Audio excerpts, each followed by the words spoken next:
الله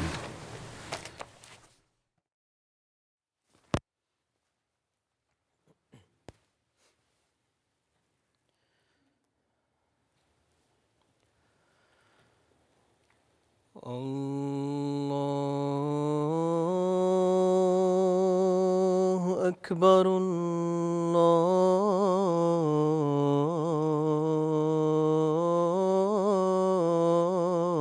الله أكبر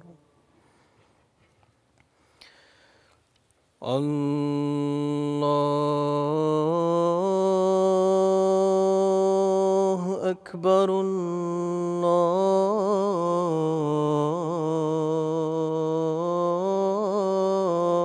الله أكبر أشهد أن لا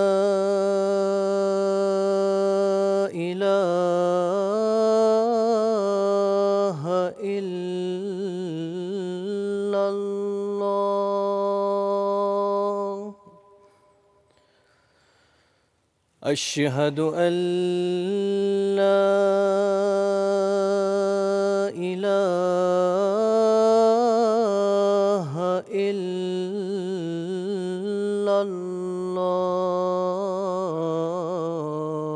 الله أشهد أن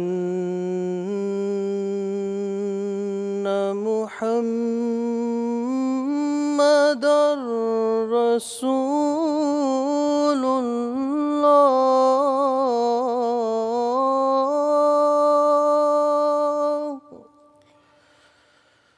أشهد أن محمدًا رسول الله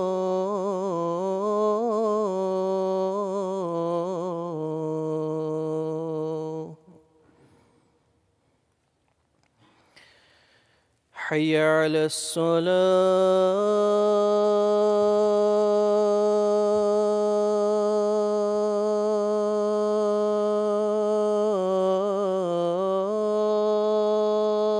الصلاة حي على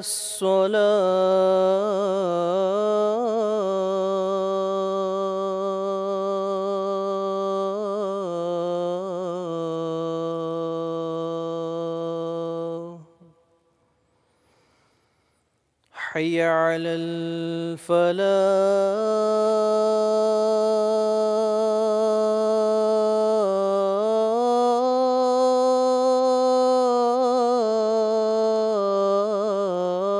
الفلاح حي على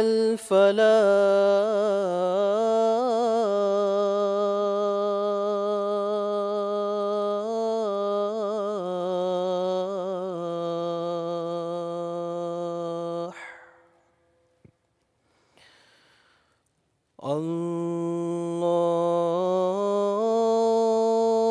الله أكبر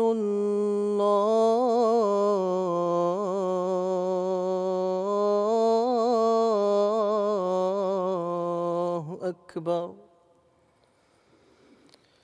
لا إله إلا الله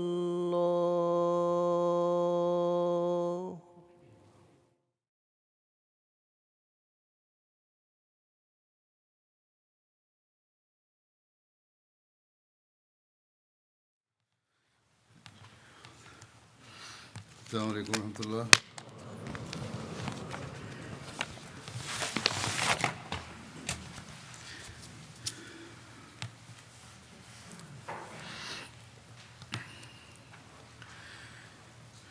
أشهد أن لا إله إلا الله وحده لا شريك له وأشهد أن محمدًا عبده ورسوله. أما بعد فأعوذ بالله من الشيطان الرجيم بسم الله الرحمن الرحيم الحمد لله رب العالمين الرحمن الرحيم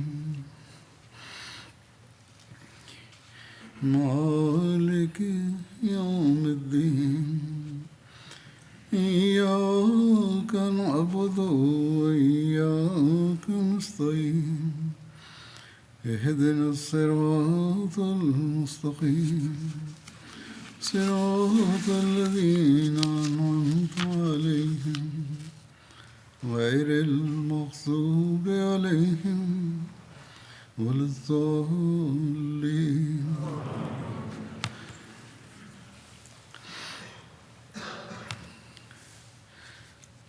اللہ تعالیٰ اپنے بندے کی استغفار اور توبہ قبول کرنے والا ہے، بشرطے کہ وہ سچی توبہ ہو، صرف منہ سے الفاظ ہی نہ ادا ہو رہے ہوں۔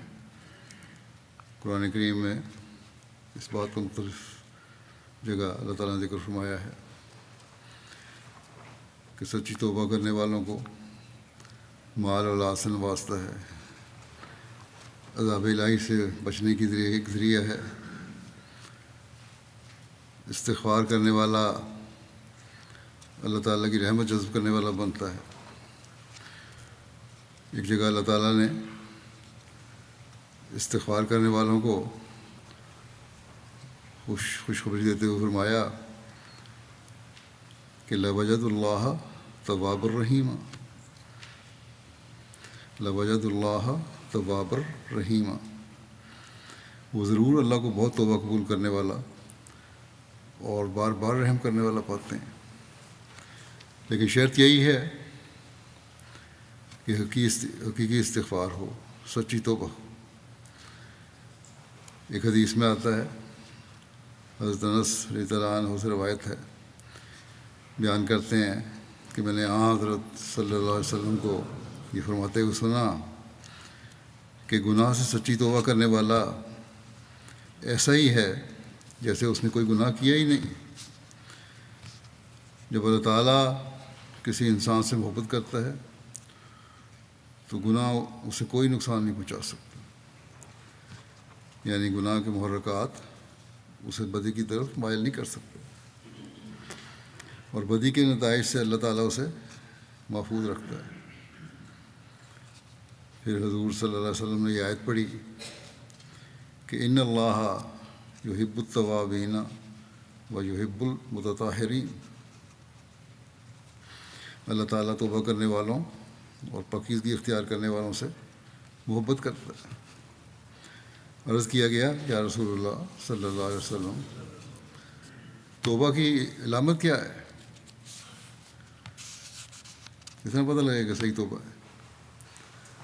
آپ صلی اللہ علیہ وسلم نے فرمایا ندامت اور پشیمانی علامت توبہ ہے۔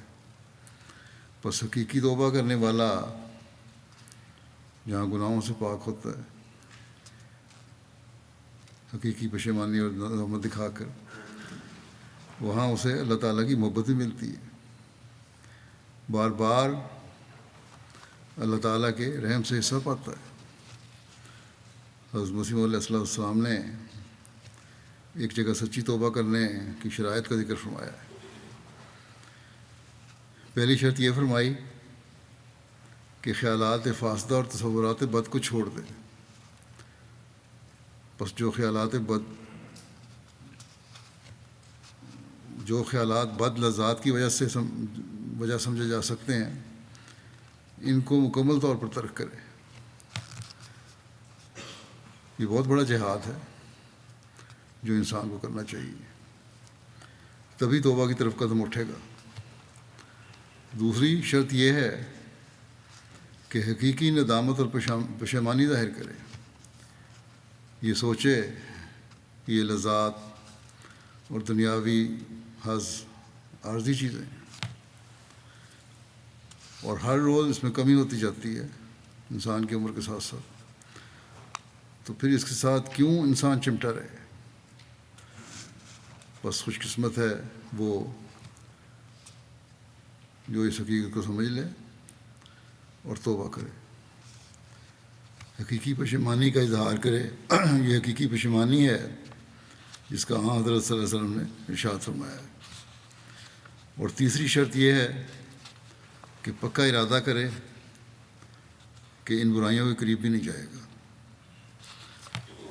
اور یہیں رک نہیں جانا کہ برائیوں کے قریب نہ جانے کا عہد کر لیا اور بس کافی ہو گیا، بلکہ اخلاق حسنہ اور پاکیزہ افعال اس کی جگہ لے لیں گے۔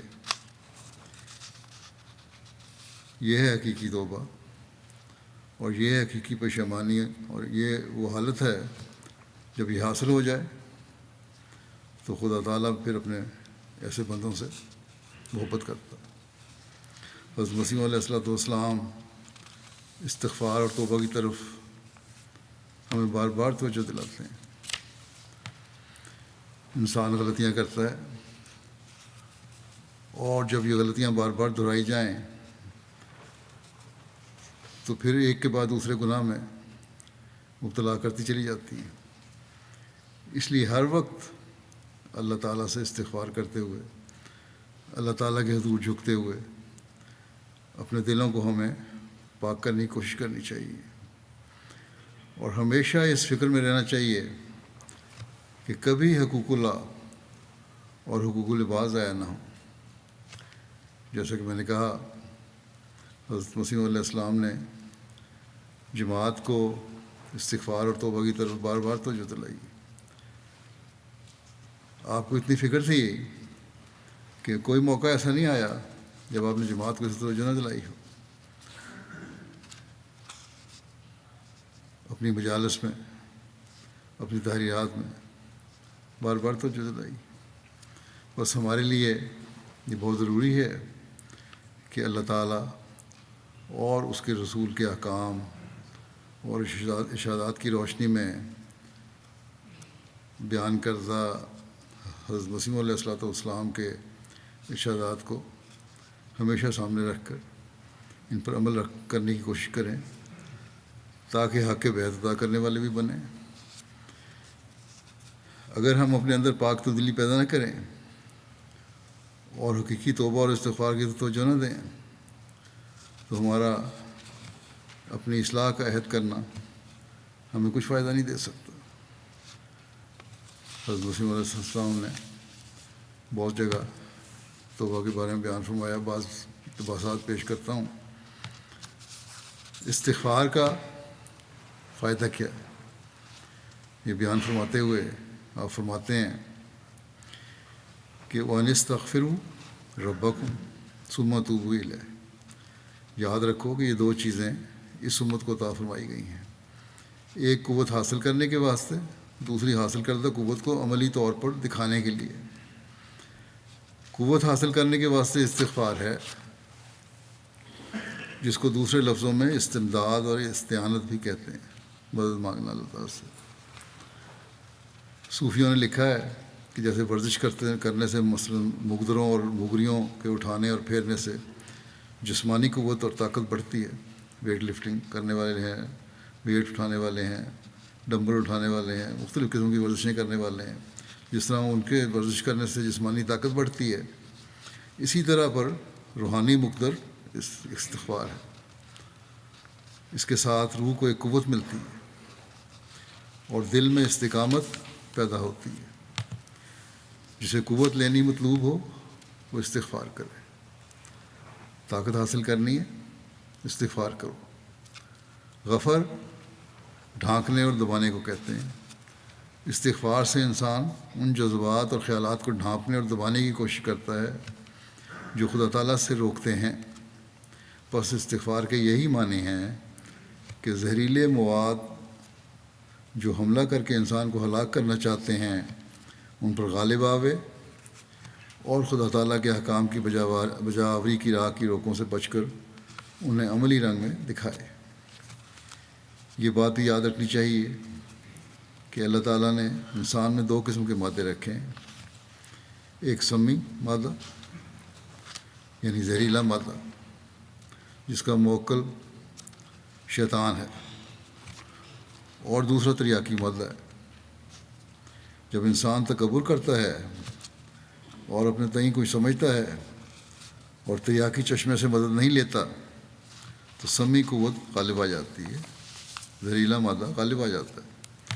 لیکن جب اپنے تئیں ذلیل و حقیر سمجھتا اور اپنے اندر اللہ تعالیٰ کی مدد کی ضرورت محسوس کرتا ہے، اس وقت اللہ تعالیٰ کی طرف سے ایک چشمہ پیدا ہو جاتا ہے جس سے اس کی روح گداز ہو کر بہہ نکلتی ہے، اور یہی استغفار کے معنی ہیں، یعنی یہ کہ اس قوت کو پا کر زہریلے مواد پر غالب آ جاوے۔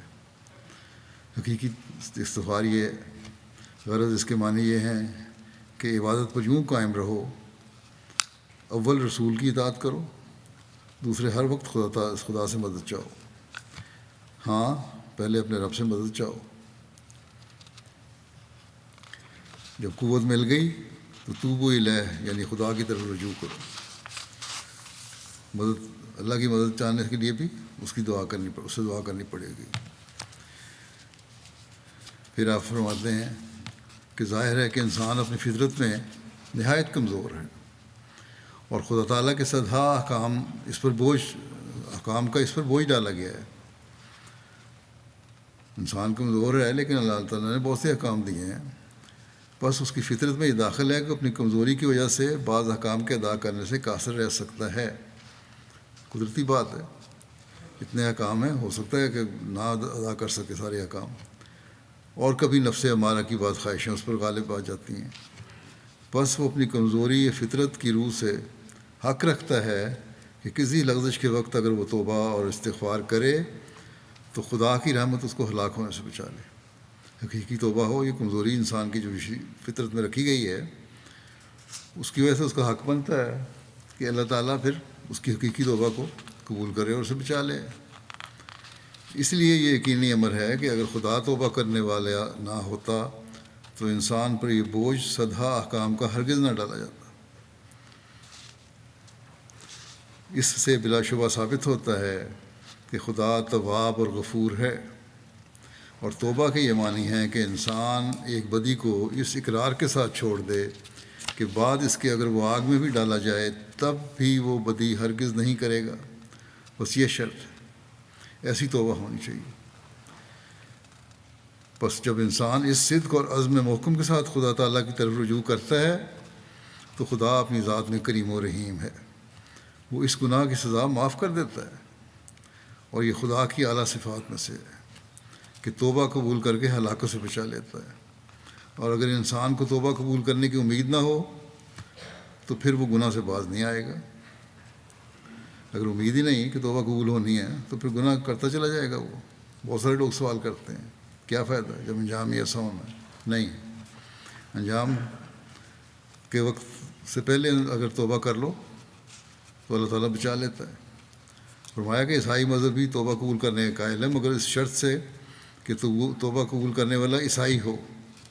لیکن اسلام میں توبہ کے لیے کسی مذہب کی شرط نہیں ہے، ہر ایک مذہب کی پابندی کے ساتھ توبہ قبول ہو سکتی ہے، اور صرف وہ گناہ باقی رہ جاتا ہے جو کوئی شخص خدا کی کتاب اور خدا کے رسول سے منکر رہے، اور یہ بالکل غیر ممکن ہے کہ انسان محض اپنے عمل سے نجات پا سکے، بلکہ یہ خدا کا احسان ہے کہ کسی کی وہ توبہ قبول کرتا ہے اور کسی کو اپنے فضل سے ایسی قوت عطا کرتا ہے کہ وہ گناہ سے محفوظ رہتا ہے۔ ایک شخص آپ کے مجلس میں حاضر ہوا، اس نے پوچھا کہ میں کیا وظیفہ پڑھا کروں؟ آپ نے فرمایا استغفار بہت پڑھا کرو۔ انسان کی دو ہی حالتیں ہیں، یا تو وہ گناہ نہ کرے یا اللہ تعالیٰ اس گناہ کے بد انجام سے بچا لے۔ سو استغفار پڑھنے کے وقت دونوں معنوں کا لحاظ رکھنا چاہیے کہ نہ وہ گناہ کرے اور نہ ہی گناہ کے بد انجام ظاہر ہوں، اللہ تعالیٰ اسے بخش دے اور کبھی دوبارہ وہ گناہ نہ کرے۔ یہ سامنے رکھتے ہوئے استغفار پڑھنی چاہیے۔ ایک تو یہ کہ اللہ تعالیٰ سے گزشتہ گناہوں کی پردہ پوشی چاہیے، اور دوسرا یہ کہ خدا سے توفیق چاہے کہ آئندہ گناہوں سے بچائے، مگر استغفار صرف زبان سے پورا نہیں ہوتا، بلکہ دل سے چاہیے نماز میں اپنی زبان میں بھی دعا مانگو، یہ ضروری ہے۔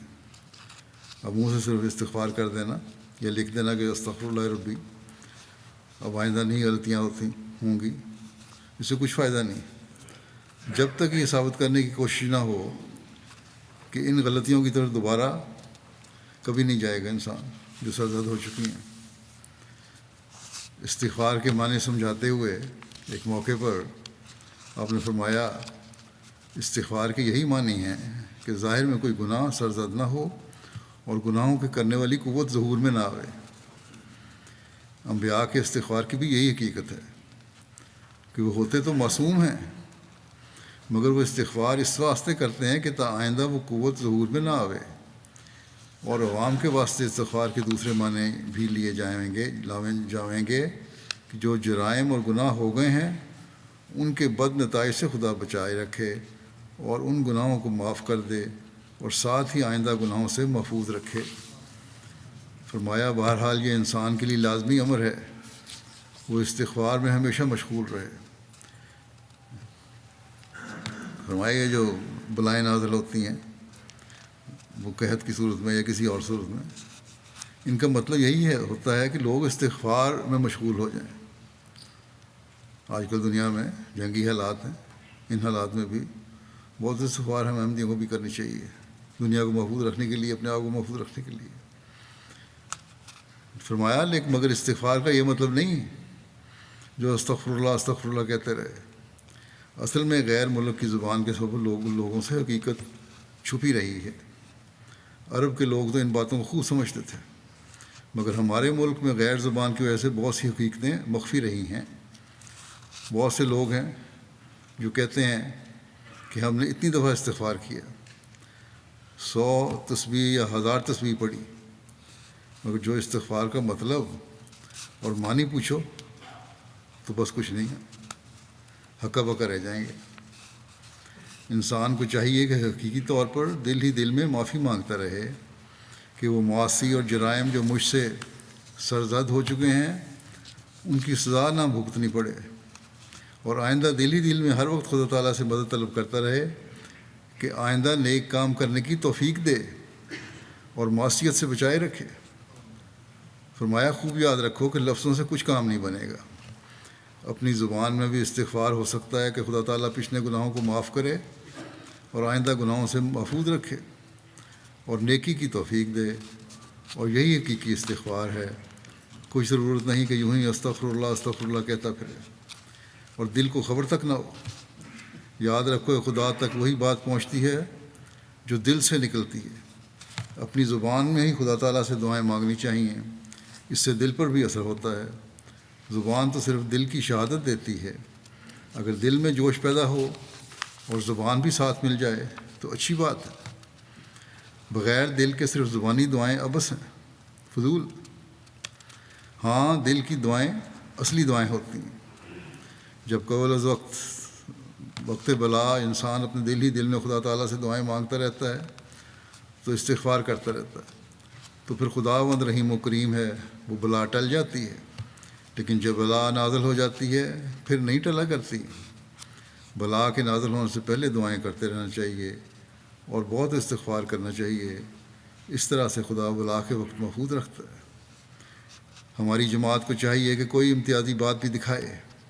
اگر کوئی شخص بیعت کر کے جاتا ہے اور کوئی امتیازی بات نہیں دکھاتا، اپنے بیوی کے ساتھ ویسا ہی سلوک ہے جیسا پہلے تھا اور اپنے عیال و اطفال سے پہلے کی طرح پیش آتا ہے، تو یہ اچھی بات نہیں۔ اگر بیعت کے بعد بھی وہی بدخلقی اور بدسلوکی رہی اور وہی حال رہا جو پہلے تھا تو پھر بیعت کرنے کا کیا فائدہ؟ چاہیے کہ بیعت کے بعد غیروں کو بھی اور اپنے رشتہ داروں اور ہمسایوں کو بھی ایسا نمونہ بن کر دکھاوے کہ وہ بول اٹھیں کہ اب یہ وہ نہیں رہا جو پہلے تھا۔ اور یہی حقیقی استغفار کا نتیجہ ہونا چاہیے۔ خوب یاد رکھو کہ صاف ہو کر عمل کرو گے تو دوسروں پر تمہارا ضرور روب پڑے گا۔ حضرت صلی اللہ علیہ وسلم کا کتنا بڑا روب تھا، ایک دفعہ کافروں کو شک پیدا ہوا کہ حضرت صلی اللہ علیہ وسلم بدعا کریں گے، تو سب کافر مل کر آئے اور عرض کی کہ حضور بدعا نہ کریں۔ سچے آدمی کا ضرور روب ہوتا ہے، چاہیے کہ بالکل صاف ہو کر عمل کیا جاوے اور خدا کے لیے کیا جاوے، تب ضرور تمہارا دوسروں پر بھی اثر و روب پڑے گا۔ پھر ایک موقع پر فرمایا کہ خدا تعالیٰ سے ڈرنا اور متقی بننا بڑی چیز ہے، خدا اس کے ذریعے سے 1000 آفات سے بچا لیتا ہے، بجوز اس کے کہ خدا تعالیٰ کی حفاظت کے شامل ہو۔ کوئی نہیں کہہ سکتا کہ مجھے بلا نہیں پکڑے گی، اور کسی کو بھی مطمئن نہیں ہونا چاہیے۔ آفات تو ناگہانی طور سے آ جاتے ہیں، کسی کو کیا معلوم کہ رات کو کیا ہوگا۔ لکھا ہے کہ ایک بار حضرت صلی اللہ علیہ وسلم کھڑے ہوئے، پہلے بہت روئے، پھر لوگوں کو مخاطب کر کے فرمایا، یا عباد اللہ، خدا سے ڈرو، اے اللہ کے بندو خدا سے ڈرو۔ آفات اور بلیات چونٹیوں کی طرح انسان کے ساتھ لگے ہوئے ہیں، ان سے بچنے کی راہ نہیں بجوز اس کے کہ سچے دل سے توبہ اور استغفار میں مصروف ہو جاؤ۔ پھر فرمایا کہ استغفار کے معنی یہ ہیں، مزید وضاحت کر رہے ہیں، کہ خدا تعالیٰ سے اپنی گزشتہ جرائم اور معاصی کی سزا سے حفاظت چاہنا اور آئندہ گناہوں کے سرزد ہونے سے حفاظت مانگنا۔ استغفار انبیاء بھی کیا کرتے تھے اور عوام بھی۔ بعض نادان پادریوں نے حضرت صلی اللہ علیہ وسلم کے استغفار پر اعتراض کیا ہے۔ یہ جواب دے رہے ہیں، آپ کہتے ہیں جی صلی اللہ علیہ وسلم استغفار کیا کرتے تھے، اس کا مطلب وہ گناہ گار تھے، نعوذ باللہ۔ فرمایا اور لکھا ہے کہ ان کے استغفار کرنے سے نعوذ باللہ حضرت صلی اللہ علیہ وسلم کا گناہ گار ہونا ثابت ہوتا ہے۔ یہ نادان نہیں سمجھتے کہ استغفار تو ایک اعلیٰ صفت ہے۔ انسان فطرتاً ایسا بنا ہے کہ کمزوری اور ضعف اس کا فطری تقاضا ہے۔ انبیاء اس فطرتی کمزوری اور ضعف بشریت سے خوب واقف ہوتے تھے، لہذا وہ دعا کرتے ہیں کہ یا الہی تو ہماری ایسی حفاظت کر کہ وہ بشری کمزوریاں ظہور پذیر ہی نہ ہوں۔ غفر کہتے ہیں ڈھانکنے کو۔ اصل بات یہی ہے کہ جو طاقت خدا کو ہے وہ نہ کسی نبی کو ہے، نہ ولی کو اور نہ رسول کو۔ کوئی دعویٰ نہیں کر سکتا کہ میں اپنی طاقت سے گناہ سے بچ سکتا ہوں۔ بس انبیاء بھی حفاظت کے واسطے خدا کے محتاج ہیں۔ بس اظہار عبودیت کے واسطے حضرت صلی اللہ علیہ وسلم بھی اور انبیاء کی طرح اپنی حفاظت خدا تعالیٰ سے مانگا کرتے تھے۔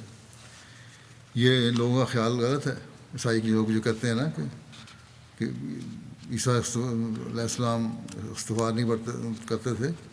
فرمایا کہ یہ غلط خیال ہے ان کا، حضرت عیسیٰ استغفار نہ کرتے تھے۔ یہ ان کی بیوقوفی اور بے سمجھی ہے، اور یہ حضرت عیسیٰ پر تہمت لگاتے ہیں۔ انجیل میں غور کرنے سے صریح اور صاف طور پر معلوم ہوتا ہے کہ انہوں نے جا بجا اپنی کمزوریوں کو اعتراف کیا اور استغفار بھی کیا۔ حضرت عیسیٰ نے فرمایا کہ اچھا بھلا یہ بتاؤ کہ اہلی لمحہ سبقتنی سے کیا مطلب ہے؟ ابھی کر کے کیوں نہ پکارا؟ عبرانی میں اہل خدا کو کہتے ہیں۔ اس کے یہی معنی ہے کہ رحم کر اور فضل کر اور مجھے ایسی بے سر و سمانی میں نہ چھوڑ، یعنی میری حفاظت کر۔ در حقیقت مشکل تو یہ ہے، فرمایا کہ در حقیقت مشکل تو یہ ہے کہ ہندوستان میں بوجہ اختلاف زبان استغفار کا اصل مقصد ہی مفقود ہو گیا ہے، اور ان دعاؤں کو ایک جنتر منتر کی طرح سمجھ لیا ہے۔ کیا نماز اور کیا استغفار اور کیا توبہ۔ اگر کسی کو نصیحت کرو کہ استغفار پڑھا کرو تو یہی جواب دیتا ہے کہ میں تو استغفار کی 100 بار یا 200 بار تسبیح پڑھتا ہوں، مگر مطلب پوچھو کچھ نہیں جانتے۔ استغفار ایک عربی لفظ ہے، اس کے معنی ہے طلب مغفرت کرنا، کہ یا الہی ہم سے پہلے جو گناہ سرزد ہو چکے ہیں ان کے بد نتائج سے ہمیں بچا، کیونکہ گناہ ایک زہر ہے اور اس کا اثر بھی لازمی ہے، اور آئندہ ایسی حفاظت کر کہ گناہ ہم سے سرزد ہی نہ ہوں۔ صرف زبانی تکرار سے مطلب حاصل نہیں ہوتا۔ فرمایا کہ توبہ کے معنی ہے ندامت اور پشیمانی سے ایک بد کام سے رجوع کرنا۔ توبہ کوئی برا کام نہیں ہے، بلکہ لکھا ہے کہ توبہ کرنے والا بندہ خدا کو بہت پیارا ہوتا ہے۔ خدا تعالیٰ کا نام بھی تواب ہے۔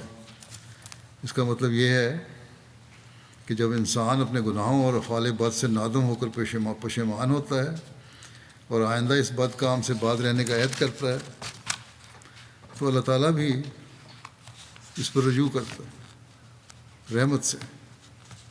خدا انسان کی توبہ سے بڑھ کر توبہ کرتا ہے۔ چنانچہ حدیث شریف میں آتا ہے کہ اگر انسان خدا کی طرف ایک بلشت بھر جاتا ہے تو خدا اس کی طرف ہاتھ پر آتا ہے۔ اگر انسان چل کر آتا ہے تو خدا تعالیٰ دوڑ کر آتا ہے۔ یعنی اگر انسان خدا کی طرف توجہ کرے تو اللہ تعالیٰ بھی رحمت، فضل اور مغفرت میں انتہا درجہ کا اس پر فضل کرتا ہے۔ لیکن اگر خدا سے منہ پھیر کر بیٹھ جاوے تو خدا تعالیٰ کو کیا پرواہ ہے۔ استغفار کی حقیقت بیان فرماتے ہوئے ہم نے فرمایا کہ جاننا چاہیے کہ اللہ تعالیٰ کے قرآن شریف نے 2 نام پیش کیے ہیں، الحی اور القیوم۔ الحی کے معنی ہیں خدا زندہ اور دوسروں کو زندگی عطا کرنے والا ہے، اور القیوم خود قائم اور دوسروں کے قیام کا اصلی باعث ہے۔ ہر ایک چیز کا ظاہری باطنی قیام اور زندگی انہی 2 صفات کے طفیل سے ہے۔ پس حی کا لفظ چاہتا ہے کہ اس کی عبادت کی جائے، جیسا کہ اس کا مصدر سورہ فاتحہ میں ایاک نعبد سے، اور القیوم چاہتا ہے کہ اس سے سہارا طلب کیا جائے، اس کو ایاک نستعین کے لفظ سے ادا کیا گیا ہے۔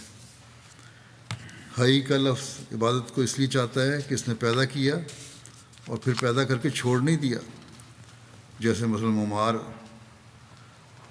بلڈنگ بنانے والا کا ہے جو ہے میسن، جس نے عمارت کو بنایا ہے، اس کے مر جانے سے عمارت کو کوئی حرج نہیں ہے، مگر انسان کو خدا کی ضرورت ہر حال میں لاحق رہتی ہے۔ اس لیے ضروری ہوا کہ خدا سے طاقت طلب کرتے رہیں، اور یہی استغفار ہے۔ اصل حقیقت تو استغفار کی یہ ہے۔ پھر اس کو وسیع کر کے ان لوگوں کے لیے کیا گیا کہ جو گناہ کرتے ہیں کہ ان کے برے نتائج سے محفوظ رکھا جائے۔ گناہ نہیں بھی کیا تو زندہ رہنے کے لیے بھی استغفار چاہیے، اللہ تعالیٰ کی پناہ میں رہنے کے لیے۔ لیکن اصل یہ ہے کہ انسانی کمزوریوں سے بچایا جاوے۔ پس جو شخص انسان ہو کر استغفار کی ضرورت نہیں سمجھتا وہ بے ادب دہریہ ہے۔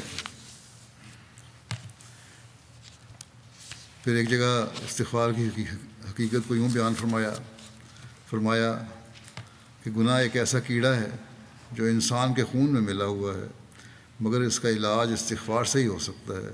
استغفار کیا ہے؟ یہی کہ جو گناہ صادر ہو چکے ہیں ان کے بد ثمرات سے خدا تعالیٰ محفوظ رکھے، اور جو بھی صادر نہیں ہوئے اور جو بالقوا انسان میں موجود ہیں ان کے صدور کا وقت ہی نہ آوے اور اندر ہی اندر وہ جل بھن کر راکھ ہو جائیں۔ یہ وقت بڑے خوف کا ہے، اس لیے توبہ استغفار میں مصروف رہو۔ یہ زمانہ گزر رہے ہیں ہم بڑے خوف کا ہے۔ توبہ استغفار میں مصروف رہو اور اپنے نفس کا مطالعہ کرتے رہو۔ ہر مذہب و ملت کے لوگ اور اہل کتاب مانتے ہیں کہ صدقات و خیرات سے عذاب ٹل جاتا ہے، مگر قبل از نزول عذاب اگر جب نازل ہو جاتا ہے تو ہرگز نہیں ٹلتا۔ پر تم ابھی سے استغفار کرو اور توبہ میں لگ جاؤ تا تمہاری باری ہی نہ آوے اور اللہ تعالیٰ تمہاری حفاظت کرے۔ بس آج کل دنیا کے حالات کو بھی سامنے رکھ کر ہمیں بہت استغفار کرنی چاہیے۔ جیسا کہ میں نے پہلے بھی کہا، اللہ تعالیٰ ہمیں ہر قسم کے شرور اور آفات سے بچائے۔ توبہ کی حقیقت کی مزید وضاحت آپ نے اس طرح فرمائی، ایک جگہ فرمایا کہ یاد رہے کہ توبہ اور مغفرت سے انکار کرنا در حقیقت انسانی ترقیات کے دروازے کو بند کرنا ہے۔ توبہ کی حقیقت سے انکار کرنے والا ترقیات کے دروازے کو بند کرتا ہے، کیونکہ یہ بات تو ہر ایک کے نزدیک واضح اور بدیہات سے ہے کہ انسان کامل بذات نہیں، یعنی مکمل طور پر اپنی ذات میں بالکل کامل نہیں ہے، بلکہ تکمیل کا محتاج ہے۔ اور جیسا کہ وہ اپنی ظاہری حالت میں پیدا ہو کر آہستہ آہستہ اپنے معلومات وسیع کرتا ہے، پہلے ہی عالم فاضل پیدا نہیں ہو جاتا، اسی طرح وہ پیدا ہو کر جب ہوش پکڑتا ہے تو اخلاقی حالت اس کی نہایت گری ہوئی ہوتی ہے۔ چنانچہ جب کوئی نوعمر بچوں کے حالات پر غور کرے تو صاف طور پر اس کو معلوم ہوگا کہ اکثر بچے اس بات پر حریص ہوتے ہیں کہ ادنا ادنا نزاع کے وقت دوسرے بچوں کو ماریں، لڑائیاں ہوتی ہیں بچوں کی، اور اکثر ان سے بات بات پر جھوٹ بولنے اور دوسرے بچوں کو گالیاں دینے کی خصلت مترشح ہو جاتی ہے۔ بعض کو چوری اور چغلخوری اور حسد اور بخل کی بھی عادت ہوتی ہے، اور پھر جب جوانی کی مستی جوش میں آتی ہے تو نفس امارہ ان پر سوار ہو جاتا ہے، اور اکثر ایسے نالائق اور ناگفتنی کام ان سے ظہور میں آتے ہیں جو صریح فسق و فجور میں داخل ہوتے ہیں۔ خلاصہ کلام یہ ہے کہ اکثر انسانوں کے لیے اول مرحلہ گندی زندگی کا ہے، ماحول معاشرہ ان کو گندہ کر دیتا ہے، اور پھر جب سعید انسان اوائل عمر کے دھند سیلاب سے باہر آتا ہے تو پھر وہ اپنے خدا کی طرف توجہ کرتا ہے۔ سعید فطرت انسان تو جب دیکھتا ہے یہ گند دنیا میں اتنا پھیلا ہوا ہے تو پھر اس کی توجہ خدا تعالیٰ کی طرف ہوتی ہے، اور توجہ کرنے کے نتیجے میں کیا ہوتا ہے کہ سچی توبہ کر کے ناقدرنی باتوں سے کنارہ کش ہو جاتا ہے۔ پھر وہ توبہ کرتا ہے اور اپنی فطرت کے جامع کو پاک کرنے کی فکر میں لگ جاتا ہے۔ یہ عام طور پہ انسانی زندگی کے سوانے ہیں جو نوع انسان کو طے کرنے پڑتے ہیں۔ بس اس سے ظاہر ہے کہ اگر یہی بات سچ ہے کہ توبہ قبول نہیں ہوتی تو صاف ثابت ہوتا ہے کہ خدا کا ارادہ ہی نہیں کہ کسی کو نجات دے۔ ایک موقع انہوں نے فرمایا، جب کہ کچھ لوگ آئے تھے، انہوں نے بیعت کی، مجلس جمی ہوئی تھی، ان کو نصیحت فرمائی آپ نے، فرمایا کہ خدا تعالیٰ کا منشا ہے کہ انسان توبہ نصوح کرے اور دعا کرے کہ اس سے گناہ سرزد نہ ہو، نہ آخرت میں رسوا ہو نہ دنیا میں۔ ایسی توبہ ہو کہ دنیا میں بھی رسوائی نہ ہو اور مرنے کے بعد بھی رسوائی نہ ہو۔ فرمایا کہ جب تک انسان سمجھ کر بات نہ کرے اور تذلل اس میں نہ ہو تو خدا تک وہ بات نہیں پہنچتی۔ صوفیوں نے لکھا ہے کہ اگر 40 دن گزر جائیں اور خدا کی راہ میں رونا نہ آوے تو دل سخت ہو جاتا ہے۔ تو سختی قلب کا کفارہ یہی ہے کہ انسان روے، اس کے لیے محرکات ہوتے ہیں۔ انسان نظر ڈال کر دیکھے کہ اس نے کیا بنایا ہے اور اس کی عمر کا کیا حال ہے، دیگر گزشتگان پر نظر ڈالے، گزرے ہوئے حالات جو ہیں اس میں بہت سارے تکلیف دہ حالات بھی ہیں، ان پہ نظر ڈالے، پھر انسان کا دل لرزاں و ترساں ہوتا ہے۔ جو شخص دعوے سے کہتا ہے کہ میں گناہ سے بچتا ہوں وہ جھوٹا ہے۔ جہاں شیرینی ہوتی ہے وہاں چونٹیاں ضرور آتی ہیں۔ اسی طرح نفس کے تقاضے تو ساتھ لگے ہی ہیں، اس سے نجات کیا ہو سکتی ہے؟ خدا تعالیٰ کے فضل اور رحمت کا ہاتھ نہ ہو تو انسان گناہ سے نہیں بچ سکتا۔ نہ کوئی نبی، نہ ولی، اور نہ اس کے لیے فخر کا مقام ہے کہ ہم سے گناہ سرزد نہیں ہوتا، بلکہ وہ ہمیشہ خدا تعالیٰ کا فضل مانگتے تھے۔ اور نبیوں کے استغفار کا مطلب یہی ہوتا ہے کہ خدا تعالیٰ کے فضل کا ہاتھ ان پر رہے، ورنہ اگر انسان اپنے نفس پر چھوڑا جاوے تو ہرگز معصوم اور محفوظ نہیں ہو سکتا۔ اللہم واعظ بینی و بین خطایا، اور دوسری دعائیں بھی استغفار کے اسی مطلب کو بتلاتی ہیں۔ عبودیت کا سر یہی ہے کہ انسان خدا کی پناہ کے نیچے اپنے آپ کو لے آوے۔ جو خدا کی پناہ نہیں چاہتا وہ مغرور اور متکبر ہے۔ کسی نے پوچھا آپ سے کہ عبادت میں ذوق شوق کس طرح پیدا ہوتا ہے؟ ابھی لوگ پوچھتے ہیں بہت سے سوال۔ فرمایا کہ اعمال صالحہ اور عبادت میں ذوق شوق اپنی طرف سے نہیں ہو سکتا، یہ خدا تعالیٰ کی فضل اور توفیق پر ملتا ہے۔ اس کے لیے ضروری ہے کہ انسان گھبرائے نہیں اور خدا تعالیٰ سے اس کی توفیق اور فضل کے واسطے دعائیں کرتا رہے۔ عبادت کا ذوق شوق بھی اللہ تعالیٰ سے مانگے اور ان دعاؤں میں تھک نہ جائے۔ جب انسان اس طرح پر مستقل مزاج ہو کر لگا رہتا ہے تو آخر خدا تعالیٰ اپنے فضل سے وہ بات پیدا کر دیتا ہے جس کے لیے اس کے دل میں تڑپ اور بےقراری ہوتی ہے۔ تڑپ اور بےقراری ہے عبادت کے ذوق شوق کی، تو پھر مستقل مزاجی سے لگے رہو، آخر وہ حالت پیدا ہو جاتی ہے، یعنی عبادت کے لیے ایک ذوق و شوق اور حلاوت پیدا ہونے لگتی ہے۔ لیکن اگر کوئی شخص مجاہدہ اور صحیح نہ کرے، کوشش ہی نہیں کری، مجاہدہ نہیں کیا، اور یہ سمجھے کہ پھونک مار کر کو کر دے، یہ اللہ تعالیٰ کا قاعدہ اور سنت نہیں ہے۔ اس طریق پر جو شخص اللہ تعالیٰ کو آزماتا ہے وہ خدا تعالیٰ سے ہنسی کرتا ہے اور مارا جاتا ہے۔ خوب یاد رکھو کہ دل اللہ تعالیٰ ہی کے ہاتھ میں ہے، اس کا فضل نہ ہو تو دوسرے دن جا کر عیسائی ہو جاوے، یہ کسی اور بے دینی میں مبتلا ہو جاوے۔ اس لیے ہر وقت اس کے فضل کے لیے دعا کرتے رہو اور اس کی استعانت چاہو تاکہ صراط مستقیم پر تمہیں قائم رکھے۔ جو شخص خدا تعالیٰ سے بے نیاز ہوتا ہے وہ شیطان ہو جاتا ہے۔ اس کے لیے ضروری ہے کہ انسان استغفار کرتا رہے تاکہ وہ زہر اور جوش پیدا نہ ہو جو انسان کو ہلاک کر دیتا ہے۔ بس عبادت کا معیار حاصل کرنے کے لیے بھی استغفار بہت ضروری ہے۔ پھر اس بات کی وضاحت فرماتے ہیں خدا تعالیٰ کے عذاب سے بچنے کا گر کیا ہے۔ آپ نے فرمایا توبہ استغفار کرنی چاہیے، یہ گر ہے۔ بغیر توبہ استغفار کے انسان کر ہی کیا سکتا ہے؟ سب نبیوں نے یہی کہا ہے کہ اگر توبہ استغفار کرو گے تو خدا بخش دے گا۔ سو نمازیں پڑھو اور آئندہ گناہوں سے بچنے کے لیے خدا تعالیٰ سے مدد چاہو اور پچھلے گناہوں کی معافی مانگو اور بار بار استغفار کرو تاکہ جو قوت گناہ کی انسان کی فطرت میں ہے وہ ظہور میں نہ آوے۔ انسان کی فطرت میں دو طرح کا ملکہ پایا جاتا ہے، ایک تو کسب خیرات اور نیک کاموں کے کرنے کی قوت ہے، اور دوسرے برے کاموں کو کرنے کی قوت۔ اور ایسی قوت کو روک کے رکھنا یہ خدا تعالیٰ کا کام ہے، اور یہ قوت انسان کے اندر اس طرح سے ہوتی ہے جس طرح کہ پتھر میں ایک آگ کی قوت ہوتی ہے۔ پھر فرمایا وَأَنِ اسْتَغْفِرُوا رَبَّكُمْ ثُمَّ تُوبُوا إِلَيْهِ۔ یاد رکھو کہ دو چیزیں اس امت کو عطا فرمائی گئی ہیں، ایک قوت حاصل کرنے کے واسطے استغفار کرو، دوسری حاصل کردہ قوت کو عملی طور پر دکھانے کے لیے توبہ کرتے ہوئے اس کی طرف رجوع کرو۔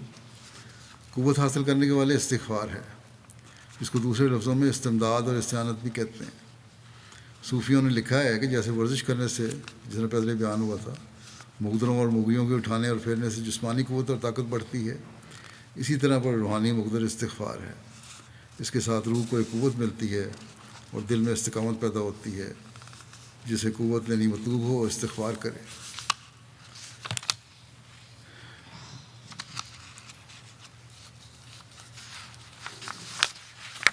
فرمایا کہ خدا تعالیٰ کے فضل و کرم کا دروازہ کبھی بند نہیں ہوتا۔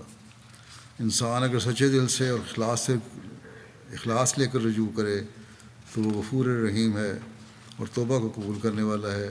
یہ سمجھنا کہ کس گناہ گار کو بخشے گا، خدا تعالیٰ کے حضور گستاخی اور بے ادبی ہے۔ اس کی رحمت کے خزانے وسیع اور لا انتہا ہیں، اس کے حضور کوئی کمی نہیں، اس کے دروازے کسی پر بند نہیں ہوتے۔ انگریزوں کی نوکریوں کی طرح نہیں کہ اتنی تعلیم یافتہ کو کہاں سے نوکریاں ملیں۔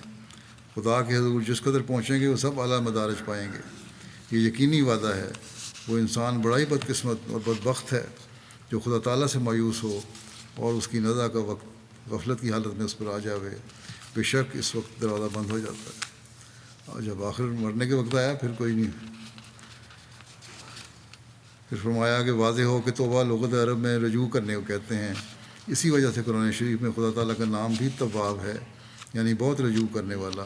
اس کے معنی یہ ہے کہ جب انسان گناہوں سے دستبردار ہو کر صدق کے دل سے خدا تعالیٰ کی طرف رجوع کرتا ہے تو خدا تعالیٰ اس سے بڑھ کر اس کی طرف رجوع کرتا ہے، اور یہ امر سراسر قانون قدرت کے مطابق ہے، کیونکہ جب کہ خدا تعالیٰ نے نوع انسان کی فطرت میں یہ بات رکھی ہے کہ جب ایک انسان سچے دل سے دوسرے انسان کی طرف رجوع کرتا ہے تو اس کا دل بھی اس کے لیے نرم ہو جاتا ہے، تو پھر عقل کیوں کر اس بات کو قبول کر سکتی ہے کہ بندہ تو سچے دل سے خدا تعالیٰ کی طرف رجوع کرے مگر خدا اس کی طرف رجوع نہ کرے، بلکہ خدا جس کی ذات نہایت کریم و رحیم واقع ہوئی ہے وہ بندے سے بہت زیادہ اس کی طرف رجوع کرتا ہے۔ اسی لیے قرآن شریف میں خدا تعالیٰ کا نام جیسا کہ میں نے ابھی لکھا ہے تواب ہے، یعنی بہت رجوع کرنے والا۔ سو بندے کا رجوع تو پشیمانی اور ندامت و تذلل اور انکسار کے ساتھ ہوتا ہے، اور خدا تعالیٰ کا رجوع رحمت اور مغفرت کے ساتھ۔ اگر رحمت خدا تعالیٰ کی صفات میں سے نہ ہو تو کوئی مخلصی نہیں پا سکتا۔ افسوس کہ ان لوگوں نے خدا تعالیٰ کی صفات پر غور نہیں کیا اور تمام مدار اپنے فعل اور عمل پر رکھا ہے، مگر وہ خدا جس نے بغیر کسی کے عمل کے ہزاروں نعمتیں انسان کی زمین پر پیدا کی، کیا اس کا یہ خلق ہو سکتا ہے کہ انسان ضعیف البنیان جو اپنی غفلت سے متنبع ہو کر اس کی طرف رجوع کرے، اور رجوع بھی ایسا کرے کہ گویا مر جاوے، اور پہلا ناپاک چولہا اپنے بدن پر سے اتار دے اور اس کی آتش محبت میں جل جائے تو پھر بھی خدا اس کی طرف رحمت کے ساتھ توجہ نہ کرے؟ کیا اس کا نام خدا کا قانون قدرت ہے؟ نہیں. جو یہ کہتا ہے اس پر لعنت ہے اللہ کی. اپنی زندگیوں میں نمایاں تبدیلی پیدا کرنے کی طرف توجہ دلاتے ہوئے آپ فرماتے ہیں خوب یاد رکھو کہ اللہ تعالیٰ کو چھوڑ کر دعا اور تدبیر پر بھروسہ کرنا حماقت ہے. اپنی زندگی میں ایسی تبدیلی پیدا کر لو کہ معلوم ہو کہ گویا نئی زندگی استغفار کی زندگی ہے. استغفار کی کثرت کرو. جن لوگوں کو کثرت اشغال دنیا کے باعث کم فرصتی ہے ان کو سب سے زیادہ ڈرنا چاہیے. دنیا کے کاموں میں مصروف ہونے کی وجہ سے کہتے ہیں کہ بہت کم وقت ملتا ہے. انہیں بہت ڈرنا چاہیے. ملازمت پیشہ لوگوں سے اکثر فرائض خدا بندی فوت ہو جاتے ہیں. اس لیے مجبوری کی حالت میں ظہر و عصر مغرب عشاء کی نمازوں کو جمع کر کے پڑھ لینا جائز ہے. بہت مجبوری ہے تو پڑھ لو جمع کر کے، لیکن اصل یہی ہے کہ اپنے وقت میں ادا کی جائیں نمازیں. فرمایا میں یہ بھی جانتا ہوں کہ اگر حکام سے نماز پڑھنے کی اجازت طلب کر لی جائے تو وہ اجازت دے دیا کرتے ہیں. جو نوکر پیشہ لوگوں سے فرمایا کہ افسروں سے اگر کہو اگر جو مسلمان نہیں بھی ہیں ان سے اجازت لو تو اجازت مل جاتی ہے نماز پڑھنے کی. ترک نماز کے لیے ایسے بے جا عذر بجوز اپنے نفس کی کمزوری کے اور کوئی نہیں. حقوق اللہ اور حقوق العباد میں ظلم و زیادتی نہ کرو. اپنے فرائض منصبی دیانتداری سے بجا لاؤ. بس استغفار اور توبہ کا تبھی فائدہ ہے جب بنیادی احکامات کو بھی سامنے رکھ کے صحیح پیروی کی جائے. ان کی نمازوں کی ادائیگی میں باقاعدگی ہو. حقوق اللہ اور حقوق العباد کی صحیح ادائیگی ہو.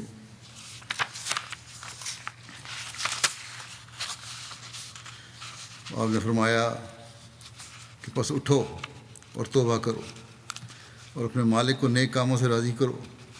اور یاد رکھو کہ اعتقادی غلطیوں کی سزا تو مرنے کے بعد ہے. اور ہندو یا عیسائی یا مسلمان ہونے کا فیصلہ تو قیامت کے دن ہوگا. لیکن جو شخص ظلم اور تعدی اور فسق و فجور میں حد سے بڑھتا ہے اس کو اسی جگہ سزا دی جاتی ہے. تب وہ خدا کی سزا سے کسی طرح بھاگ نہیں سکتا. سو اپنے خدا کو جلدی راضی کر لو. وہ نہایت درجہ کریم ہے. ایک دم کی گداز کرنے والی توبہ سے 70 برس کے گناہ بخش سکتا ہے. اور یہ مت کہو کہ توبہ منظور نہیں ہوتی. یاد رکھو تم اپنے اعمال سے کبھی بچ نہیں سکتے. ہمیشہ فضل بچاتا ہے نہ اعمال. اس لیے اللہ تعالیٰ کے حضور جھکو اور اس کا فضل مانگتے رہو، استغفار کرتے رہو. اے خدا پھر فرمایا کہ اے خدائے کریم و رحیم ہم سب پر فضل کر کہ ہم تیرے بندے اور تیرے آستانہ پر گریں. آمین. اللہ تعالیٰ ہمیں حضرت مسیح علیہ السلام کی دعا کا وارث بنائے اور ہم توبہ کے حقیقی مفہوم کو سمجھتے ہوئے، استغفار کی حقیقت کو سمجھتے ہوئے استغفار اور توبہ کرنے والے ہوں. میں چند بعض مرحومین کا ذکر کروں گا اور ان کا جنازہ پڑھاؤں گا بعد میں. اس سے پہلا ذکر ہے مکرمہ آنسہ بیگم صاحبہ کا جو حضرت میر محمد اسحاق صاحب رضی اللہ عنہ کی بیٹی تھیں. 93 سال کی عمر میں گزشتہ دنوں ان کی وفات ہوئی ہے. انا للہ و انا الیہ راجعون. اللہ تعالیٰ کی طرف سے موسیہ تھیں. قادیان میں پیدا ہوئیں. حضرت میر ناصر نواب صاحب ان کے دادا تھے. ان کی والدہ کا نام حضرت صالحہ بیگم صاحبہ تھا بنت پیر منظور محمد صاحب. ابتدائی تعلیم انہوں نے قادیان سے حاصل کی. ان کی 2 بیٹے اور 1 بیٹی کو اللہ تعالیٰ نے اس کو نوازا. قاضی شوکت صاحب سے ان کی شادی ہوئی تھی مرحوم سے. میر محمود صاحب ناصر لکھتے ہیں کہ رواز میں سے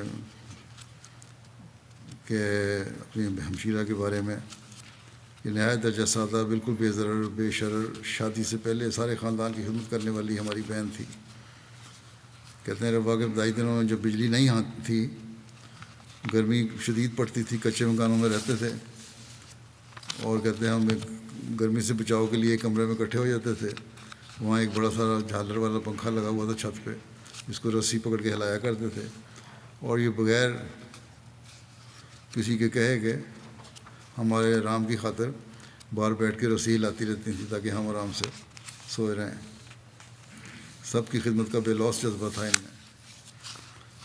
ان کے بچے لکھتے ہیں کہ ہماری والدہ نہایت مخلص احمدی مسلمان تھیں، حقوق و فرائض ادا کرنے والی بیوی تھیں، مزاج بہت سادہ اور پیار کرنے والا تھا۔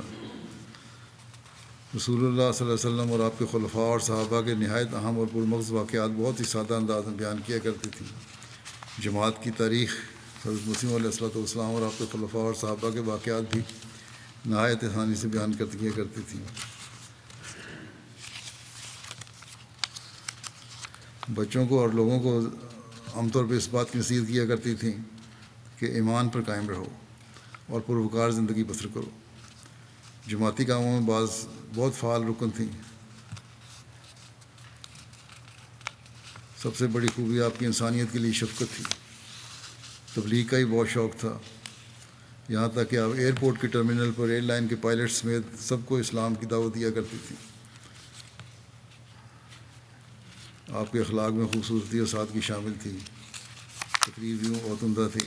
وہاں جی ہیں ان کی امت الکافی صاحبہ، وہ کہتی ہیں کہ جو بنیادی تربیت پائی وہ اتنی مضبوط تھی، کبھی اسے ٹس سے مس نہیں ہوئی اپنے والدین کی تربیت سے۔ دین کی خدمت کا جذبہ اس قدر تھا کہ نیو یارک جیسے شہر میں باقاعدہ مسجد جا کر مسجد کی صفائی کیا کرتی تھیں۔ لوگ یہ بتاتے ہیں کہ جب تک ہمت رہی، سودا لینے کے وقت عام لوگوں کو اپنی سمجھ اور زبان کے مطابق تبلیغ کیا کرتی تھی۔ غریبوں اور مجبوروں کے لیے دل میں ہمدردی اور محبت کا ایک طوفان مچا رہتا تھا۔ اللہ تعالیٰ ان کے بچوں کو بھی ان کی نیکیوں کو جاری رکھنے کی توفیق عطا فرمائے اور ان کے مغفرت اور رحم کا سلوک فرمائے، درجات بلند کرے۔ دوسرا جنازہ ہے مکرمہ بشریٰ اکرم صاحبہ سیالکوٹ کا۔ ان کی گزشتہ دنوں میں وفات ہوئی۔ انا للہ و انا الیہ راجعون۔ 1955 میں بٹال ضلع سیالکوٹ میں یہ پیدا ہوئی۔ مرحومہ نیک، متقی اور صوم و صلات کی پابند ایک مخلص خاتون تھیں۔ مہمان نوازی، غریب پروری اور خلافت سے محبت ان کی نمایاں خوبیاں تھیں۔ واقفین زندگی کی بہت عزت کرتی تھیں۔ پسماندگان میں میاں کے علاوہ 3 بیٹیاں اور 1 بیٹا شامل ہیں۔ ان کے بیٹے شہریار بابر شہزاد صاحب مربی سلسلہ ہیں، سیرا لیون میں خدمت کی توفیق پا رہے ہیں اور وہاں میدان عمل میں ہونے کی وجہ سے ان کے جنازے میں بھی شامل نہیں ہو سکے۔ یہ بابر شہزاد صاحب مربی صاحب لکھتے ہیں کہ میرا جامعہ میں داخلہ ہوا تو بہت خوش ہوئیں۔ انہوں نے پوچھا کیا اس میں سے پوچھا تھا سوال؟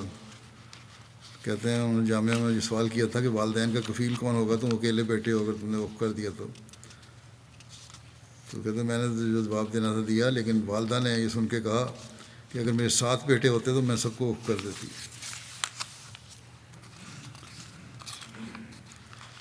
کہتے ہیں آخری دنوں میں جب ہسپتال میں داخل تھیں، فون کیا، وہ پوچھا آپ کیسی ہیں؟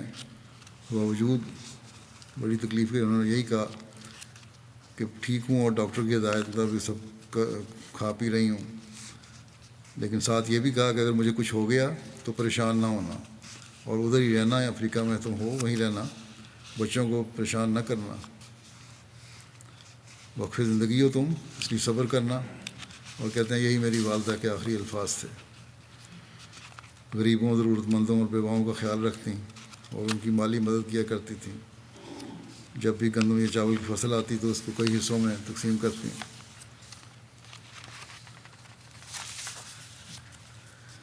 اللہ تعالیٰ ان سے مغفرت اور رحم کا سلوک فرمائے، سب صبر عطا فرمائے ان کی اولاد کو بھی۔ تیسرا ذکر ہے مسرت جہاں صاحبہ اہلیہ چودھری محمد اختر صاحب آسٹریلیا کا۔ ان کی گزشتہ دنوں 87 سال کی عمر میں وفات ہوئی۔ انا للہ و انا الیہ راجعون۔ ان کے دادا بابو محمد افضل اوجلوی صحابی حضرت مسیح علیہ السلام تھے، جن کے زیر سایہ نے تربیت پائی۔ ان کو برین ہیمریج ہو گیا تھا، گزشتہ 16 سال سے اسی وجہ سے بیڈ پہ پڑی رہیں۔ ان کے بچوں نے، ایک بیٹے اور بہو نے ان خاص ان کی خدمت کی، ان کے بیٹے زاہد نے۔ بہو کہتی ہیں کہ جس طرح انہوں نے میرے سے ہمیشہ سلوک رکھا اپنی ایکٹیو زندگی میں، وہ ساس نہیں تھیں بلکہ بیٹی کی طرح سلوک رکھا۔ نماز، روزہ، تہجد کی پابند تھیں، عبادت کا خاص اہتمام کیا کرتی تھیں۔ اپنے گھر میں بھی علیحدہ جگہ بنائی ہوئی تھی عبادت کے لیے، اور دارالعلوم سے مسجد مبارک میں جب درس ہوا کرتا تھا تو پیدل درس سنا جایا کرتی تھی، اور بلکہ آخری عشرے میں تراویح کے لیے بھی جایا کرتی تھی۔ خلافت سے بے حد حقیقت اور احترام کا تعلق تھا۔ ان کے خاوند ریلوے میں اسٹیشن ماسٹر تھے، جہاں بھی ان کی پوسٹنگ ہوتی وہاں اپنے گھر میں بچوں کو قرآن کریم پڑھانے کی کلاس لگایا کرتی تھی۔ جبہ میں جب سکونت اختیار کی تو وہاں بھی قرآن کریم کی کلاس کا اہتمام کیا۔ ان کے پسمان خان میں میاں کے علاوہ 3 بیٹے اور 3 بیٹیاں شامل ہیں۔ ان کے چھوٹے بیٹے حافظ راشد جاوید صاحب ناظم دارالقضاء ربوہ ہیں، اور پھر زندگی ہیں۔ اللہ تعالیٰ ان سے مغفرت اور رحم کا سلوک فرمائے، اور ان کی جو نیکیاں ان کے بچوں میں بھی جاری رکھنے کی توفیق دے ان کو، بچوں کو۔ چوتھا ذکر ہے مکرم ناصر احمد قریشی صاحب امریکہ کا۔ ان کی گزشتہ دنوں وفات ہوئی 88 سال کی عمر میں۔ انا للہ و انا الیہ راجعون۔ امت الباری ناصر صاحبہ کے شوہر تھے یہ، جو کہ لمبا عرصہ لجنہ معلّہ کراچی کی سیکرٹری اشاعت رہی ہیں۔ عثمان خان میں اہلیہ کے علاوہ 2 بیٹے اور 3 بیٹیاں شامل ہیں۔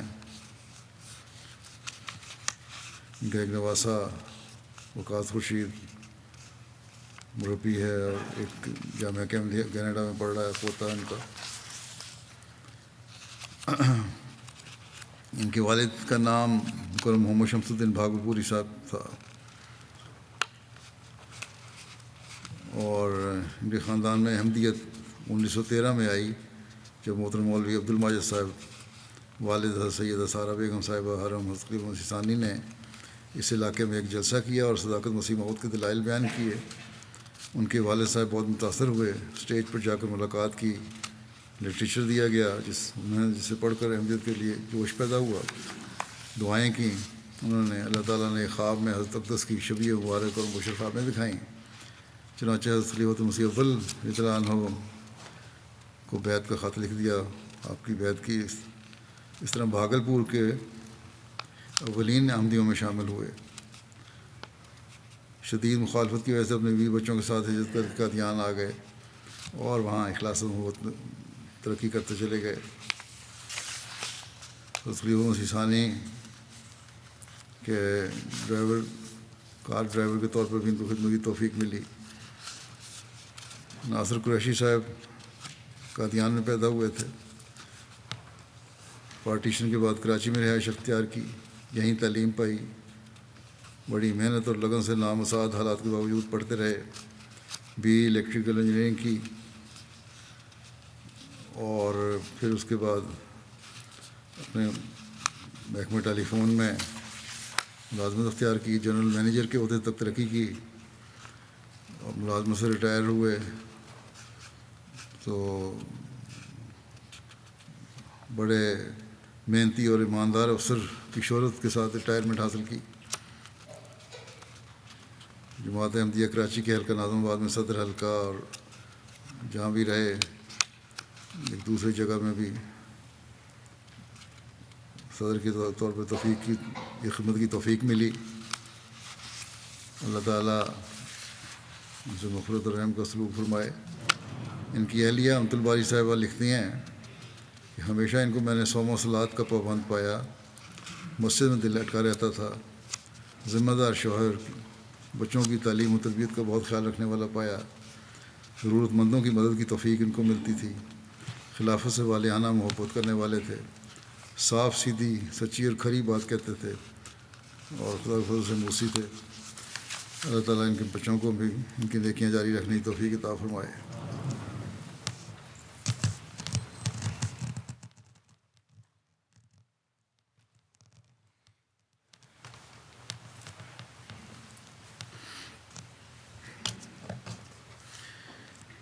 الحمد لله